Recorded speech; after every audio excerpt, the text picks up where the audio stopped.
औज़ुबिल्लाहि बिस्मिल्लाहिर्रहमानिर्रहीम। अस्सलाम वालेकुम स्टूडेंट्स, कैसे हैं आप? उम्मीद करता हूँ सब खैरियत से होंगे। आज हम बात करेंगे फार्मेसी टेक्नीशियन फर्स्ट ईयर के माइक्रोबायोलॉजी और बायोकेमिस्ट्री के इंपॉर्टेंट प्रैक्टिकल्स के बारे में। कैसे कौन से प्रैक्टिकल्स हैं जो कि एग्जाम में बार बार रिपीट हो रहे हैं। दूसरे नंबर पर हम बात करेंगे कि आपको माइक्रोबायोलॉजी और बायोकेमिस्ट्री के कौन से ऐसे प्रैक्टिकल्स हैं जो कि लैब परफॉर्मेंस के लिए आ सकते हैं। थर्ड नंबर पर सबसे अहम चीज़ वाइवा के बारे में बात करेंगे कि वाइवा के कौन कौन से टॉपिक्स इंपॉर्टेंट हैं या कौन कौन से ऐसे क्वेश्चन हैं जो कि आपसे वाइवा में पूछे जा सकते हैं। इसके अलावा स्टूडेंट्स, मैंने प्रैक्टिकल्स के अबाउट 3 से 4 वीडियोस अपने चैनल पे अपलोड की हुई हैं, जिसमें मैंने कॉपीज़ को लिखने का तरीकाकार बताया हुआ। उसके अलावा प्रैक्टिकल में आपने कौन कौन सा सामान अपने साथ लेके जाना है वो भी बताया हुआ, और कुछ इंपॉर्टेंट चीज़ें मैंने प्रैक्टिकल्स के लिए बताई हुई हैं।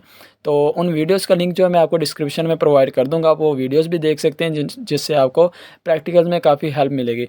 और आप में से अगर कोई भी मेरे चैनल पे आज न्यू आया है तो मेरे चैनल को सब्सक्राइब करें और बेल आइकन के बटन पे क्लिक करें, ताकि मैं फार्मेसी टेक्नीशियन का अबाउट जितनी भी वीडियोज़ अपने चैनल पे अपलोड करता हूँ उसका नोटिफिकेशन आपको मिलता रहे। तो स्टूडेंट्स, सबसे पहले हम बात करेंगे बायोकेमिस्ट्री के रिटन प्रैक्टिकल्स के बारे में। कैसे कौन से प्रैक्टिकल्स हैं जो कि आपको रिटन में आ सकते हैं। फर्स्ट नंबर पे आपको आ जाता है डिटेक्शन ऑफ कार्बोहाइड्रेट्स, या दूसरे अल्फाज में इसे मोलिस टेस्ट भी कहते हैं। सेकंड नंबर पे आपका आ जाता है आइडेंटिफिकेशन ऑफ कार्बोहाइड्रेट्स, जिसमें आता है ग्लूकोज, फ्रक्टोज, सक्रोज और स्टार्च वगैरह। ठीक है।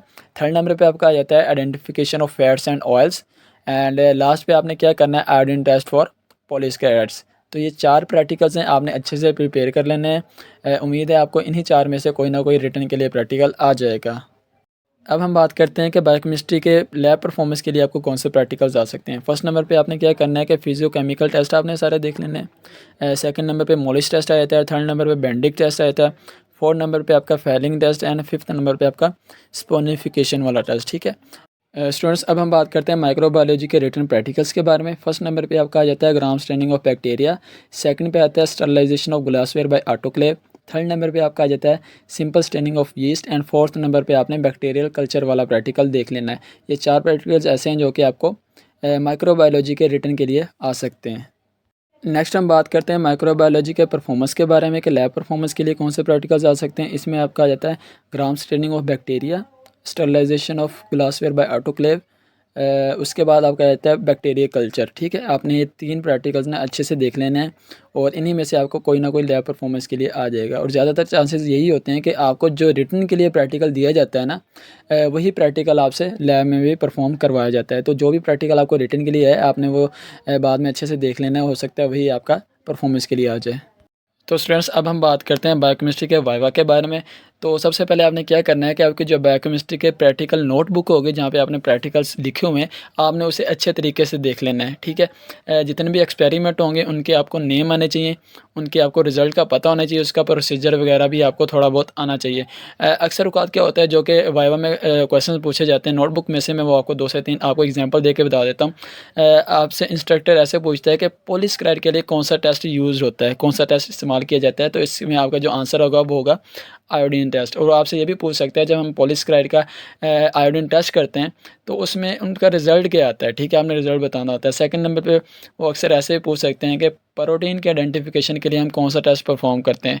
तो आपको वो उस टेस्ट का नाम आना चाहिए। इस टेस्ट का नाम होता है निन हाइड्रीन टेस्ट। ठीक है, आपसे ये भी पूछ सकते हैं कि निन हाइड्रीन टेस्ट किस लिए यूज़ किया जाता है। तो आप कहेंगे प्रोटीन की आइडेंटिफिकेशन के लिए हम ये टेस्ट वगैरह यूज़ करते हैं। तो ऐसी चीज़ें आपसे नोटबुक में से पूछी जाती हैं। तो आपने जितने प्रैक्टिकल नोटबुक में लिखे हुए हैं अच्छे तरीके से देख लेना है, रिज़ल्ट वगैरह देख लेने हैं, और टेस्ट के जितने भी नेम्स होंगे और वो किसके लिए यूज़ हो रहे हैं, किसके आइडेंटिफिकेशन के लिए यूज़ हो रहे हैं, वो भी अच्छे तरीके से आपने याद कर लेने हैं। इसके बाद मैं आपको बताता हूँ आपने बुक से कौन कौन से टॉपिक्स याद करने हैं। सबसे पहले आपने क्या करना है, डेफिनेशन ऑफ बायोकेमिस्ट्री देख लेनी है, carbohydrates plus types plus examples, occurrence of carbohydrates. अच्छा, यहाँ पे अक्ररेंस ऑफ कार्बोहाइड्रेट्स का क्या मतलब है? इसका मतलब ये है कि आपको पता होना चाहिए कार्बोहाइड्रेट्स किन किन चीज़ों में पाए जाते हैं। देन आपने अमाइनो एसिड देख लेना है, फैटी एसिड देख लेना है। इन दोनों में आपको डिफरेंस भी पता होना चाहिए। विटामिन्स प्लस इसकी टाइप्स का आपको पता होना चाहिए। और उसके बाद आपको फैट सोलुबल और वाटर सोलुबल विटामिन्स के बारे में लाजमी पता होना चाहिए। इसका आपने डिफरेंस देख लेना है, दोनों में डिफरेंस क्या होता है, और फैट सोलुबल विटामिन्स कौन से होते हैं, वाटर सोलुबल विटामिन्स कौन से होते हैं, इनके आपको नेम्स भी आने चाहिए। और अक्सर आपसे वाइवा में ये भी पूछा जाता है कि structure formula of glucose plus fructose. आपको वहाँ पे वो लिखवा के भी देख लेते हैं कि आप ग्लूकोज और फ्रक्टोज का हमें स्ट्रक्चर फार्मूला यहाँ पे लिख के दिखाएं। उसके बाद आपने क्या करना है, एंजाइम की डेफिनेशन और सबस्ट्रेट की डेफिनेशन देख लेनी है, प्रोटीन की डेफिनेशन और इसका स्ट्रक्चर वगैरह, जैसे कि इसका प्राइमरी स्ट्रक्चर है, टर्शियरी स्ट्रक्चर है, कौन सा इसके 3 स्ट्रक्चर होते हैं वो आपको पता होने चाहिए। Primary, secondary and tertiary structure होता है इसका। उसके बाद अक्सर जो आपसे वाइवा में पूछा जाता है वो ये भी होता है कि गाबा का क्या मतलब होता है। ये अमाइनो एसिड के आपके टॉपिक में होगा, GABA का मतलब क्या होता है, तो इसका मतलब होता है गैमा अमाइनो ब्यूटारिक एसिड। ये भी आपने अपने माइंड में रखना है। दैन उसके बाद आपने हार्मोन्स वाला टॉपिक देख लेना है। हार्मोन्स की आपको डेफिनेशन आनी चाहिए, हार्मोन्स के नेम्स आने चाहिए और इसकी केमिकल नेचर वगैरह आपको पता होनी चाहिए। तो ये बायोकेमिस्ट्री के इंपॉर्टेंट वाइवा के लिए कुछ टॉपिक्स थे।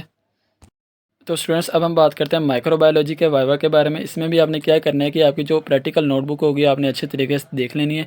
ज़्यादा प्रैक्टिकल नहीं होते, 6 से 7 प्रैक्टिकल्स होते हैं, तो वो आपने अच्छे से प्रिपेयर कर लेने हैं। आपको पता होना चाहिए इसके रिजल्ट्स वगैरह क्या होते हैं, इसका प्रोसीजर वगैरह क्या होता है, ये सारी चीज़ें आपने अच्छे तरीके से देख लेनी है। सेकंड नंबर पर आपने क्या करना है, डेफिनेशन ऑफ माइक्रोबायोलॉजी आता है।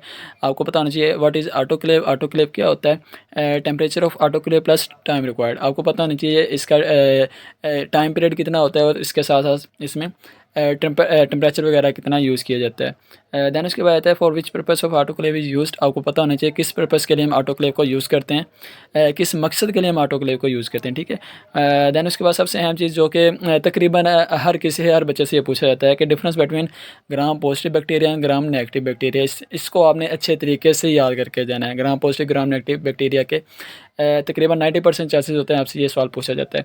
दैन आपको ग्राम पॉजिटिव ग्राम नेगेटिव के रिज़ल्ट के बारे में पता होना चाहिए कि जब पिंक कलर आता है, जब रेड कलर आता है, तो इसमें आया कि ग्राम पॉजिटिव बैक्टीरिया होता है या ग्राम नेगेटिव बैक्टीरिया होता है। अक्सर वो आपसे रिज़ल्ट भी पूछ लेते हैं कि अगर ग्राम पॉजिटिव बैक्टीरिया होगा तो इसका कलर किस तरह का होगा, या अगर रेड कलर आपने फाइंड किया है तो इसमें ये ग्राम पॉजिटिव का होगा या ग्राम नेगेटिव का होगा। ये चीज़ें भी आपको पता होनी चाहिए। दैन उसके बाद आपने वायरस वाला टॉपिक अच्छे तरीके से देख लेना है। Bacteria plus types plus examples आपको पता होनी चाहिए। प्रोकैरियोट और यूकैरियोट्स में आपको डिफरेंस पता होना चाहिए।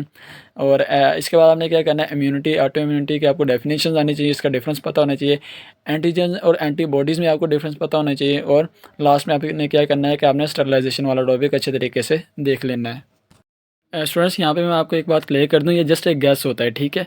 आपको इंपॉर्टेंट टॉपिक्स वगैरह बता दिए जाते हैं, सारी चीज़ें बता दी जाती हैं, लेकिन मैं हमेशा हर वीडियो में यही आपको मशवरा देता हूँ कि आप कोशिश करें आपके जितने भी प्रैक्टिकल्स हैं या जितनी भी आपकी बुक है उसे कंप्लीट याद करके जाएँ, ताकि आप अच्छे से अच्छे नंबर्स ले सकें।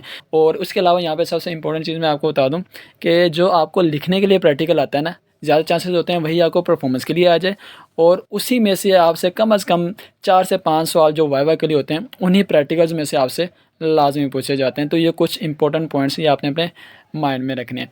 स्टूडेंट्स यहाँ पे मैं आपको एक बात क्लियर कर दूँ, ये जस्ट एक गैस होता है, ठीक है। आपको इंपॉर्टेंट टॉपिक्स वगैरह बता दिए जाते हैं, सारी चीज़ें बता दी जाती हैं, लेकिन मैं हमेशा हर वीडियो में यही आपको मशवरा देता हूँ कि आप कोशिश करें आपके जितने भी प्रैक्टिकल्स हैं या जितनी भी आपकी बुक है उसे कंप्लीट याद करके जाएँ, ताकि आप अच्छे से अच्छे नंबर्स ले सकें। ये वीडियोज़ या ये जो शॉर्ट वे होता है जस्ट उन स्टूडेंट्स के लिए होता है जो कि कंप्लीट याद नहीं कर सकते या जिनमें इतनी एबिलिटी नहीं होती वो कि वो सारी बुक याद कर सकें या सारे प्रैक्टिकल्स वगैरह अच्छे तरीके से याद कर सकते हैं। तो ये उनके लिए होता है कि वो शॉर्ट करके इस काबिल हो जाएँ कि कम से कम जाके पास हो जाएं। तो ये आज की हमारी वीडियो थी। आप में से जो भी स्टूडेंट आज मेरे चैनल पे न्यू आया, काइंडली मेरे चैनल को सब्सक्राइब करें और बेल आइकन के बटन पे क्लिक करें, ताकि मैं फार्मेसी टेक्नीशियन का बहुत जितनी भी वीडियोज़ यहाँ पे अपलोड करता हूँ उसका नोटिफिकेशन आपको मिलता रहे। इसके अलावा आपको मेरी वीडियो कैसी लगी कमेंट सेक्शन में अपना इजहार लाजमी कीजिएगा। तो स्टूडेंट्स से नेक्स्ट वीडियो में आपसे मुलाकात होगी। सब लोग अपना ख्याल रखिएगा। अल्लाह हाफिज़।